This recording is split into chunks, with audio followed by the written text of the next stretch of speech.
पोचवण्याचा प्रयत्न या ठिकाणी केला। संघटना कौशल्य अतिशय चांगला आहे। गावामध्ये पलूसमध्ये कृषी प्रदर्शन भरवणं, वेगवेगळ्या ऍक्टिव्हिटीज करणं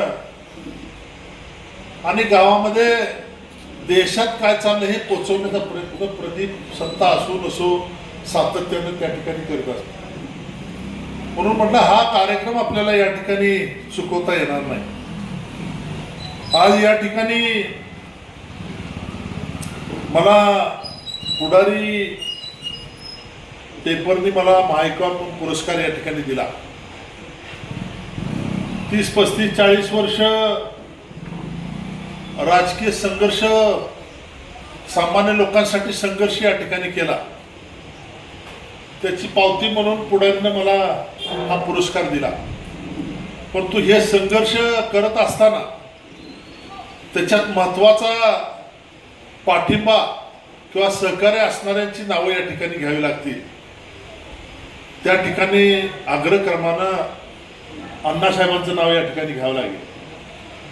पलूस तालुक्याची निर्मिती ज्यावेळेला झाली त्यावेळेला डांगे साहेब ग्रामीण विकास मंत्री होते आणि त्यांनी पुढाकार या ठिकाणी पलूस तालुक्याच्या निर्मितीसाठी घेतला। मी त्यावेळेला आमदार होतो।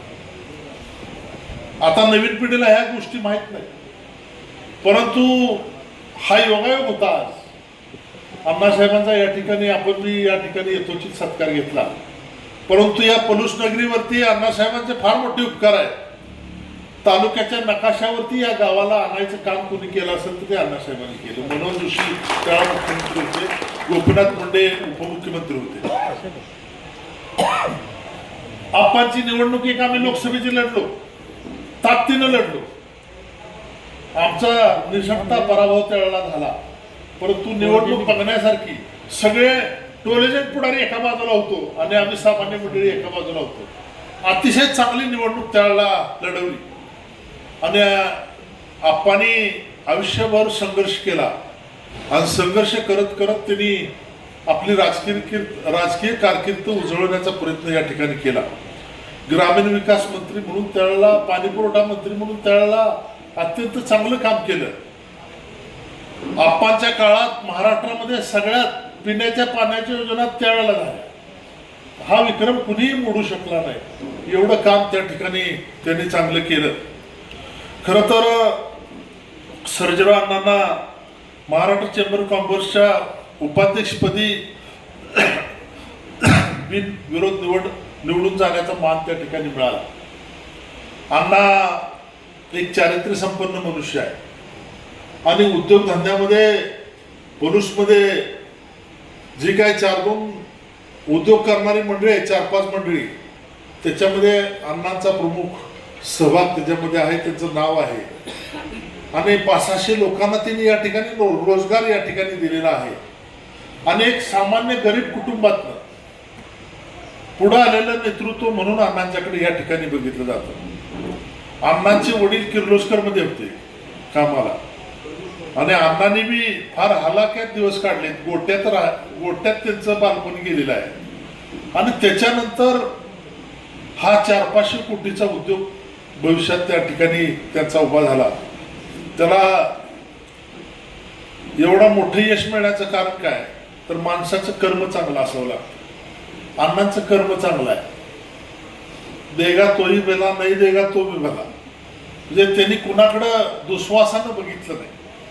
काल पलूसची निवडणूक त्यांनी लढवली, अत्यंत चांगली मतं पडली, भविष्यात त्यांना यश मिळाल्याशिवाय राहणार नाही।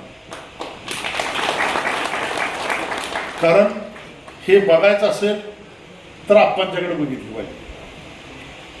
आप्पांच्या बरोबर महाराष्ट्रामध्ये फिरताना माणसं नसायची। आम्ही लहान होतो त्यावेळेला आप्पा प्रचारला यायचे इलेक्शनला आणि म्हणायचे, त्यावेळेला सगळं काँग्रेसचं वार, पुढारी सगळं गावच्या गाव एका बाजूला, आप्पां 4 माणसं येणार, आप्पांची सभा पिंपळाच्या कट्ट्यावर चालू होणार आणि आप्पा म्हणणार घरात बसलेले, पुढे बसलेले, ऐकत असलेले सर्व उपस्थित।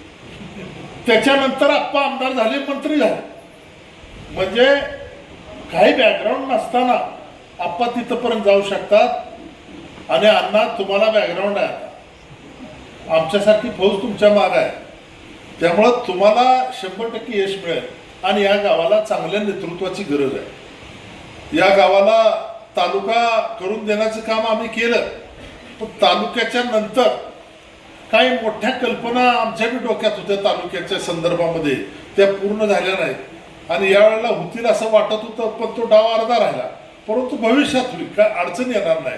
त्यामुळं अण्णा, तुम्हाला उपाध्यक्षपदी चेंबर ऑफ कॉमर्सची जी निवड केली, ते एक सामाजिक काम, उद्योग क्षेत्रातलं काम, उद्योगधंद्याची असलेली नाळ, हे सगळं बघून तुम्हाला या ठिकाणी चेंबर ऑफ कॉमर्सनं नेतृत्व करण्याची संधी या ठिकाणी दिलेली आहे. त्यामुळं तुमचंही या ठिकाणी मी अभिनंदन करतो.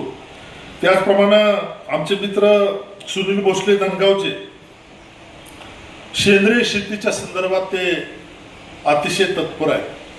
आता माणसाचं आयुष्य फार कमी व्हायला लागले आणि माणसं सेंद्रिय शेतीकडे वळायला लागली. आता तुकाराम मुंडे आल्यापासून पनीर मिळायचंच बंद झालं, पनीरच मिळालं. दुधातली भेसळ कमी आली. राज्य लेवलवर 6-7 लाख लिटर दूध रोजचं कमी आलं. तंबाखूत भेसळ, दुधात भेसळ, तेलात भेसळ, सगळ्या भेसळीच आहेत. त्यामुळं आता माणसं सेंद्रिय शेतीकडे वळाले. आणि खरं तर सुनील भोसलेंनी सेंद्रिय शेतीमध्ये अतिशय चांगलं काम केलं. शेतकऱ्यांना मी विनंती करणार आहे की औषध मारलेलं, रासायनिक औषध मारलेलं भाजीपाला खाऊ नये. प्रत्येकाला नाद आहे, बाजारात जायचं आणि भाजी आणायची. अरे पण आपला बांध मोकळा आहे, बांधावर 4 झाडं भेंडीची लावा, 4 टोमॅटोची लावा, मेथी लावा, कोथिंबीर लावा. आणि त्याच्यावरती सेंद्रिय आता हे मिळाले, औषधं आलीत सेंद्रिय, ती मारा. आयुष्यमान वाढल्याशिवाय. तेलात तर फार मोठी भेसळ आहे. आता एवढे घाणे आलेत आता चौकोनी बॉक्समध्ये. शेंगा टाकल्या की खाली तेल निघते, परंतु कोण खायला तयार नाही. दुकानातनं जाणायचं आणि दुकानातनं आणत असताना त्याच्यामध्ये प्रचंड भेसळ आहे. आणि ह्या भेसळीमुळं कॅन्सरचं प्रमाण, ब्लॉकेज वाढणे, हार्ट अटॅक येणे, हे सगळं सुरू झाले आणि माणसाचं आयुष्य ह्याच्यामुळे कमी आले. त्यामुळे सेंद्रिय शेतीशिवाय पर्याय नाही. आणि सुनील भोसलेंनी अत्यंत चांगलं काम सेंद्रिय शेतीमध्ये केले, त्यामुळे त्यांना या ठिकाणी पुरस्कार मिळालाय. त्यांचं मी मनापासून अभिनंदन करतो. पुष्पावती मिठारी काके आहेत, त्यांना जिजामाता कृषी भूषण पुरस्कार त्या ठिकाणी दिलेला आहे. त्यांनी सुद्धा अत्यंत चांगलं सामाजिक काम केलेलं आहे.